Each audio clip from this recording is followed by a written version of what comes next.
ታሪኩ የሚጀምረው በ2004 ዓ.ም በሲኦል በሚገኘው ጋሪምቦንግ በተባለው የቻይና ኮሪያውያን ስደተኞች ሰፈር ነው። በከተማዋ በርካታ ጋንግስተሮችና ህገወጥ ቡድኖች ቢኖሩም የካንግ ኢሱ ቡድንና የጃንግ ሱታይ ቡድን የተባሉት ሁለት ዋና ወንጀለኞች ስብስብ አባላት ይንቀሳቀሳሉ። አንድ ቀን የሁለት ቡድኑ አባላት በጎዳናው ላይ በቢላዋ እየተጣሉ ሳለ መርማሪ ማ ሶክዶ በቦታው ይደርሳል። ማ ምንም አይነት የጦር መሳሪያ ሳይጠቀም በወፍራም እጁና ባለው ግርማ ሞገስ ብቻ የወንጀሎችን ውጊያ በሰከንዶች ውስጥ ያቆመዋል። የወንጀሎችን መሪዎች ስብስብ በጥፊና በማስፈራሪያ ሰላም እንዲያወርዱ ያደርጋቸዋል። ማ ለወንጀሎች ያዘጋጀውን ህግ ቀላል ነው። የፈለጋችሁትን ህገወጥ ስራ ስሩ፣ ነገር ግን በሰላማዊ ህዝብና በከተማዋ ሰላም ላይ አደጋ እንዳታደርሱ ነበር። መርማሪ ማ የወንጀሎች ቡድን መሪዎች እንደ ጓደኛ አስተናገደ። ለከተማዋ ሰላም ሲልም ህጉ በራሱ መንገድ ያስከበረ ይኖራል። ነገሮች እንደተለመደው ሰላማዊ ሆነው አልቀጠሉም። ከቻይና ሃርቢን ከተማ የመጡ 3 ጨካኝ ወንጀለኞች ወደ ጋሪምቦንግ ይገባሉ። መሪያቸው ጃንግ ቼን ሲሆን ባልደረቦቹ ዌይቺንግ እና ያንግቴ ይባላሉ። እነዚህ 3 ሰዎች ፍጹም ርህራሄ የሌላቸው ሰውን በጥቂት ሳንቲም ወይም በትንሽ ንዴት ምክንያት በዶማና በቢላዋ የሚገድሉ ሰዎች ናቸው። ጃንግ ቼን ወደ ሰፈር የመጣው ስለ ዕዳ ለመሰብሰብ ነበር። የካንግ ኢሱና የቡድን አባል የሆነው አንድ ወጣት ከነሱ ገንዘብ ተበድሮ አልመለሰም። ጃንግ ቼን እና ጓደኞቹ ወጣቱን ይዘው በጽኑ ይደበድቡታል፣ እጁንም ይሰብሩታል። ይህ የሰማው የካንግ ኢሱ የጋንግ መሪ አባላቱ ይዞ ጃንግ ቼንን ለመበቀል ይሄዳል። ነገር ግን ጃንግ ቼን እና ባልደረቦቹ በሰከንዶች ውስጥ የካንግ አባላት አጥቅተው ካንግ ኢሱና በጽኑ ያቆስሉታል። ጃንግ ቼን የካንግን ቦታ ሙሉ በሙሉ በመቆጣጠር በከተማዋ ላይ ያሉትን ህገወጥ ንግዶች፣ ካሲኖዎችና የማሳጅ ቤት እና የብድር ተቋማትን በኃይልና በደም መፍሰስ መውረስ ይጀምራል። ፊልማችንም ሲቀጥል መርማሪ ማ እና ክፍሉ በሰፈር ውስጥ አዲስና ጨካኝ አደጋ እንደገባ ይረዳሉ። የካንግ አባላት አካል ተቆራርጦ በካርቶን ተጠቅልሎና በቆሻሻ ቦታ ሲጣል ማ እና ቡድኑ ነገሩን ከቁጥጥር ውጪ እንደሆነ መሆኑን ይገነዘባሉ።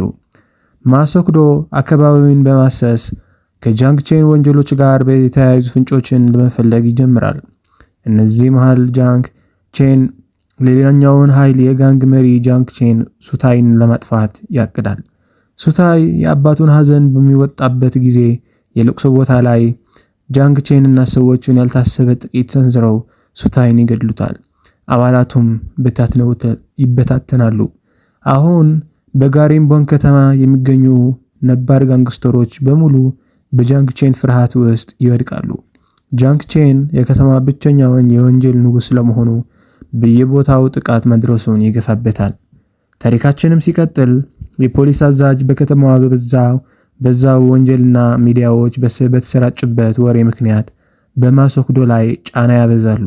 ማ ግን ስራውን በራሱ ስልት ለመስራት ይወስናል። የሰፈሩን ንግድ ባለቤቶች፣ የቻይና ስደተኞችና ትንንሽ ሌቦች በመጠቀም መረጃ መሰብሰብ ይጀምራል። በአንድ አጋጣሚ ማና ቡድኑ የጃንግ ቼን ቀኝ እጅ የሆነውን ያንግቴን በቁጥጥር ስር ለማዋል ይሞክራሉ። ረጅም የሩጫና የውጊያ አደገኛ ትዕይንት ከተደረገ በኋላ ፖሊሶቹ ያንግቴን ይይዙታል።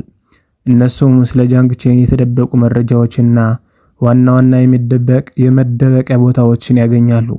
ነገር ግን ጃንግ ቼን በቀላሉ እጁን የሚሰጥ ሰው አልነበረም። እሱን ለመያዝ የመጣውን ወጣት ፖሊስ በጽኑ ያቆስለዋል። ይህም መርማሪ ማን በካሳን ህመምና በንዴት ይቃጠላል። ማ አሁን ነገሩን የግልና የክብር ጉዳይ እንደሆነ ይገነዘባል።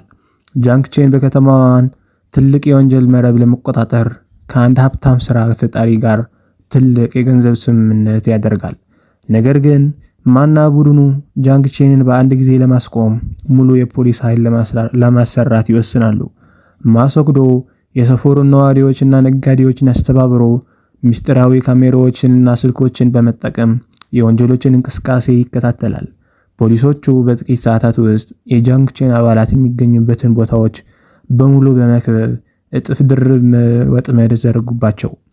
አንድ ምሽት ፖሊስ ባደረገው ድንገተኛ ወረራ የጃንግ ቼን ቡድን አባላት በሙሉ ይያዛሉ።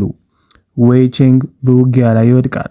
ነገር ግን ጃንግ ቼን በብልጠትና በጨካኝነቱ ከፖሊስ ወጥመድ አምልጦ ይሸሻል። ጃንግ ቼን ሁሉንም ነገር ማጣቱ ሲረዳ የተሰበሰበውን ገንዘብ ይዞ በፎርጂድ ፓስፖርት ወደ ቻይና ለማምለጥ ወደ ጊምፖ አየር ማረፊያ ይሄዳል።